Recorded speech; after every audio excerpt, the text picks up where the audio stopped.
اللہ عز و جل جب اپنے کسی بندے سے محبت فرماتا ہے یا اسے اپنا دوست بنانے کا ارادہ فرماتا ہے تو اس پر آزمائشوں کی بارش فرما دیتا ہے۔ اللہ کریم اس پر محبت بھی فرما رہا ہے اور آزمائشیں بھی بھیج رہا ہے۔ دوست پر آزمائشیں کون بھیجتا ہے؟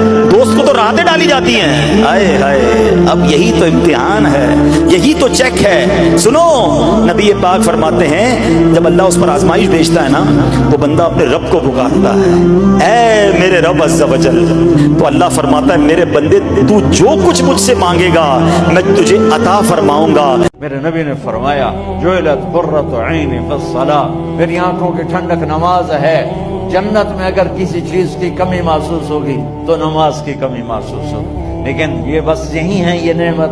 آگے پھر اللہ تعالیٰ ایک سجدے کی اجازت مانگیں گے، اللہ کو دیکھ کر تو لگے گا نہیں تم مہمان ہو میں میزبان۔ مولا علی علیہ السلام کا ایک انتہائی خوبصورت قول ہے، فرماتے ہیں انسان کو اچھی سوچ پہ وہ انعام ملتا ہے جو اسے اچھے اعمال پہ بھی نہیں ملتا۔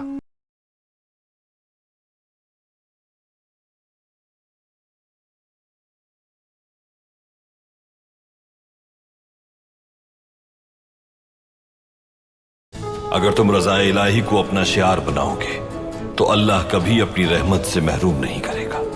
تمہارے رفقا اور لوگ ہمیشہ تمہارے ساتھ رہیں گے۔ اگر تم اللہ کے حکم سے پیچھے نہیں ہٹو گے تو اللہ کے بندے تمہارے ساتھ رہیں گے۔ بابا میں ان لوگوں کو کیسے تلاش کروں گا؟ اگر تم صراط مستقیم پر چلو گے تو وہ تمہیں تلاش کر لیں گے بیٹا۔ اے میرے اللہ، تو ہمارا راستہ آسان کر، راستوں سے مصیبتوں کو ہٹا میرے اللہ۔ آمین آمین۔